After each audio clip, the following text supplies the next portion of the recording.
বাংলার যুবশক্তির form fill up শুরু হয়ে গেছে। আজ 22শে জুলাই, আজ থেকেই শুরু হলো বাংলার যুবশক্তির ফর্ম ফিল আপ। কী কী ডকুমেন্টস লাগবে, কোথায় আবেদন করবেন, কারা আবেদন করতে পারবেন, এই সমস্ত কিছু হচ্ছে ফেক আছে, কারণ যুবশক্তির কোনো রকম অ্যাপ্লাই শুরু হয়নি। এটি হচ্ছে যুবশক্তির অরিজিনাল পোর্টাল, এবং এই পোর্টালটা দেখলে তোমরা বুঝতে পারবে যে এখানে কোথাও অ্যাপ্লিকেশান করার জন্য কোনো কলাম নেই।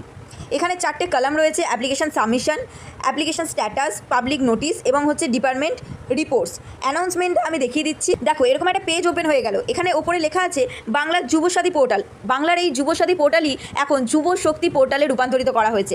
অ্যাপ্লিকেশান সাবমিশন ক্লোজ, অর্থাৎ যুবসাথীর জন্য কোনো রকম অ্যাপ্লিকেশান হচ্ছে না, এবং যুবশক্তিরও কোনো অ্যাপ্লিকেশান হচ্ছে না। এবার কথা হচ্ছে কবে থেকে হবে। এই অ্যাপ্লিকেশান শুরু হবে অক্টোবর থেকে, অর্থাৎ এখনও কিন্তু হাতে তোমাদের বেশ টাইম আছে। অফিসিয়াল নোটিশ ছাড়া কেউ ভুয়ো কোনো খবরে বিশ্বাস করবে না।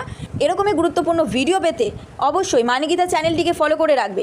আমরা অফিসিয়াল নোটিশ এলে তোমাদের অথেন্টিক খবর দিয়ে দেবো।